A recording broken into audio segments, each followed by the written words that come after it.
সবাই ভালো থাকবেন। আমাদের ঘি বানানো দেখবেন। বাবা কি বানাচ্ছো? এই যে মা ঘি বানাচ্ছি মা।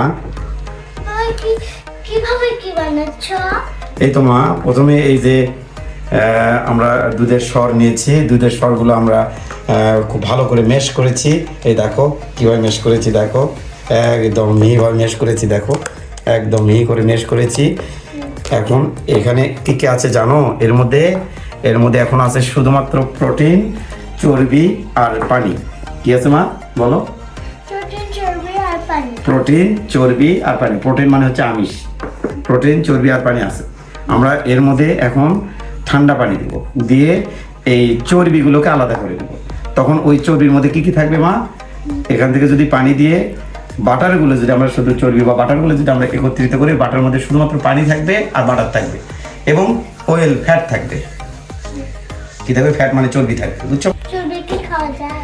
মা চর্বি, সব চর্বি খাওয়া যায় না মা। গরুর তেল থেকে যে চর্বিগুলো হয় ওগুলো খাওয়া যায় না মা। ওগুলো রক্তে গিয়ে মানুষের এই যে হার্টের মধ্যে যে রক্ত থাকে ওই রক্তগুলো ব্লক করে ফেলায়। কিন্তু এই চর্বিটা ভালো চর্বি। এখান থেকে যে চর্বি আমি পাবো, যে লিকুইড চর্বি আমি পাবো, সেই চর্বিগুলো ভালো চর্বি। ওই চর্বিগুলো অনেক উপকারে আসে। চর্বি কি খাওয়া যায়? না মা, গরুর চর্বি খাওয়া যায় না। গরুর চর্বিগুলো মানুষের কোলেস্ট্রলে গিয়ে পরিমাণ বাড়ায়, রগের মধ্যে ওই চর্বিগুলো কোলেস্ট্রল আকারে জমা হয়ে মানুষের রগগুলো ব্লক করে দেয়, ফলে হার্ট অ্যাটাক হয়। কিন্তু এখানকার চর্বি খেলে কি হবে জানো মা?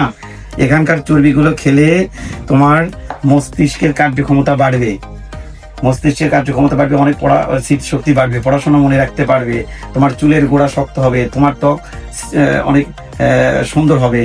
তারপরে হচ্ছে তোমার হাড্ডি আছে না, এই যে হাড্ডি গুলো, এগুলো শক্ত হবে, তোমার হজম শক্তি বাড়বে, বুঝেছো? কারণ এই চর্বির মধ্যে কি আছে জানো? এই চর্বির মধ্যে ভিটামিন এ, আমার সাথে বলো, vitamin A, vitamin vitamin D, vitamin D, vitamin K, vitamin K, vitamin E. তাহলে এগুলো আছে তোমার এই চর্বির মধ্যে। আরো কি আছে জানো মা? বলো। ফ্যাটি অ্যাসিড, এর মধ্যে আছে ফ্যাটি অ্যাসিড মা। তারপরে আছে হচ্ছে ওমেগা 3, ওমেগা 6।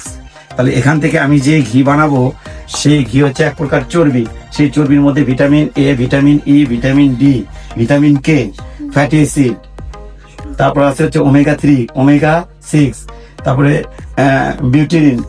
তো চলো আমরা এখন তাহলে এটা এখন প্রসেস করি, কিভাবে এখানে থেকে তেল বের হয় তোমাকে আমি দেখাই। ওকে, সুন্দর। আমরা এর মধ্যে এখন ঠান্ডা পানি দিব। ওকে মা? সবাই ভালো থাকবেন। আমাদের ঘি বানানো দেখবেন।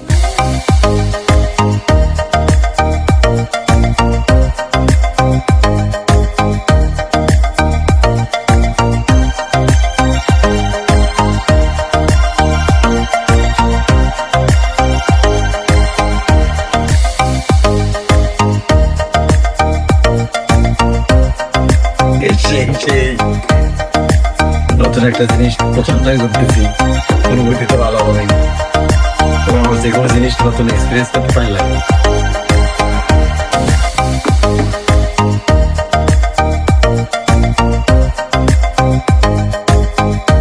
বাবা, আমরা মাখন থেকে আমিষ, চর্বি এবং ময়েশ্চার অর্থাৎ পানি, এটা আলাদা করার চেষ্টা করছি। প্রথমে আমরা এখান থেকে পানিটাকে বের করে দেওয়ার চেষ্টা করছি, যে এই ঘি থেকে পানি যত বের হয়ে যাবে, ওই ঘি ততদিন ভালো, মানে তত বেশি দিন ভালো থাকবে, তত বেশি দিন ভালো থাকবে এবং সুরক্ষিত থাকবে। তুমি তত বেশি দিন সংরক্ষণ করতে পারবে। কিন্তু ঘিয়ের ভিতরে পানি থাকলে সেই ঘি বেশি দিন সংরক্ষণ করতে পারবে না। সুতরাং আমরা দেখো অনেক লো হিটে আমরা পানিটাকে ধীরে ধীরে রিমুভ করছি।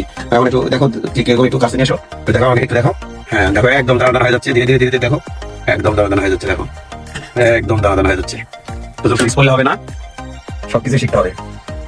এটার ভিতরে আছে হচ্ছে মাখন। মাখনটাকে আমরা জাল দিয়ে আমিষ, তারপরে হচ্ছে চর্বি এবং মশলা থেকে হিট করে উঠে গেছি, যাতে এখানে কিছু থাকে। এখানে শুধুমাত্র আমরা রাখবো হচ্ছে আমিষ মানে প্রোটিনটা, আর রাখবো হচ্ছে চর্বিটা। এই চর্বি কিন্তু খারাপ চর্বি না, এটা কিন্তু সবচেয়ে ভালো চর্বি। এই চর্বি ব্রেনটাকে, তোমার ব্রেনের কার্যক্ষমতা বাড়ায়, স্মৃতি শক্তি বাড়ায়, চুলের গোড়া শক্ত করে, ত্বকটাকে মসৃণ করে এবং ত্বক উজ্জ্বল করে।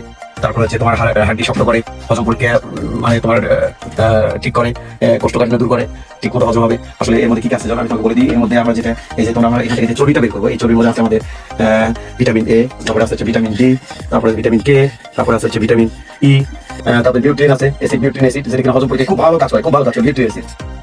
লিট্রিন অ্যাসিড আর কি, খুব ভালো কাজ করে।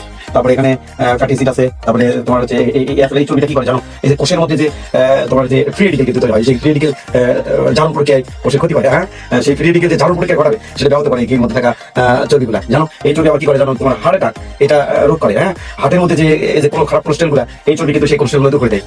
কিন্তু ওই যে গরুর চর্বি বা অন্য চর্বি যেগুলো ক্ষতিকর চর্বি, সেগুলো খেলে কিন্তু আমাদের জানো, সেই চর্বিগুলো খেলে হার্টের মধ্যে যে রক্তগুলো যে রক্ত চলাচল করে, এগুলো মানে ব্লক করে ফেলে এই কোলেস্টেরল গুলা। কিন্তু এখানে যে মানে যেটা এই কোলেস্টেরল কনসেপ্ট, এই ঘি থেকে চর্বিগুলা, এগুলো কোলেস্টেরল গুলো মানে রিমুভ করে। তারপরে কতটা ইম্পর্টেন্ট, তারপরে হার্ট অ্যাটাকের ঝুঁকি কমায়। তারপরে তোমার এখানে ক্যান্সার, ওই যে তোমাকে বললাম ফ্রি রেডিকেল, এই ফ্রি রেডিকেল ভেঙে যে জারণ প্রক্রিয়া কিন্তু যে কোনো ক্যান্সার হতে পারে, এই ক্যান্সার কিন্তু রিমুভ করে। অর্থাৎ এই জারণ প্রক্রিয়া যদি ব্যাহত করে তাহলে এটা কিন্তু ক্যান্সার প্রতিরোধ করে। আসলে ঘি তবে বেশি খাওয়া যাবে না বাবা, বেশি খাওয়া যাবে না। দিনে তুমি 1 থেকে 2 চামচ খেতে পারো, এটা একটা লোভনীয় খাবার। একদম সেই চমৎকার। কাছে আনো একটু, আর একটু কাছে আনো। ওয়াও, একদম দেখো দানা দানা দানা দানা, দেখো